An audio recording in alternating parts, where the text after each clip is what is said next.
Samantala sa karagdagan pa nating mga balita, pag-uulat mula naman sa ating CMN roving reporter sa Mindanao. CMN Live Nationwide. Willie Boy Ramos, magandang araw sa iyo. Magandang araw din, Ariel. Magandang araw, Pilipinas, o mayong adlaw, mga taga Mindanao.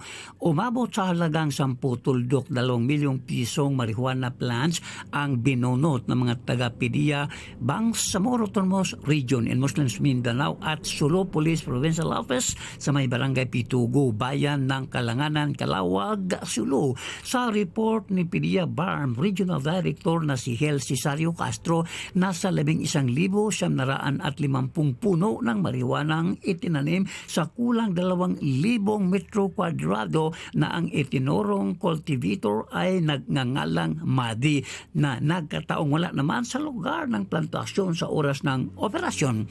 Matapos mabunot ang mga tanim ng marijuana, dagdag pa ni Cesario ay kanila itong sinunog habang ang cultivator naman ay patuloy nilang hinahanap upang maaresto at harapin ang kasong illegal cultivation of marijuana na saklaw sa Article Republic Act 9165 o ang Comprehensive Drugs Act of 2002. Matagumpay naman ang isinagawang bypass operations ng Lanao del Sur Provincial Police Office, Marawi City Police Station at First Mobile Force Company kung saan 3 mga high-value individuals pending identity ang mga naaresto.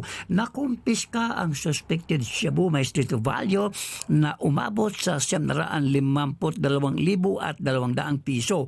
Alauna ng madaling araw ikinasa ang bypass operation sa may barangay Proper Sugod, Marawi City, Lanao del Sur. Willie Ramos, CMN roving reporter ng Mindanao Radio Kalikasan ng City Base, nagulat ng live para sa CMN Pilipinas. CMN Live Nationwide. Maraming salamat Willie Boy Ramos, ang ating CMN roving reporter sa Mindanao.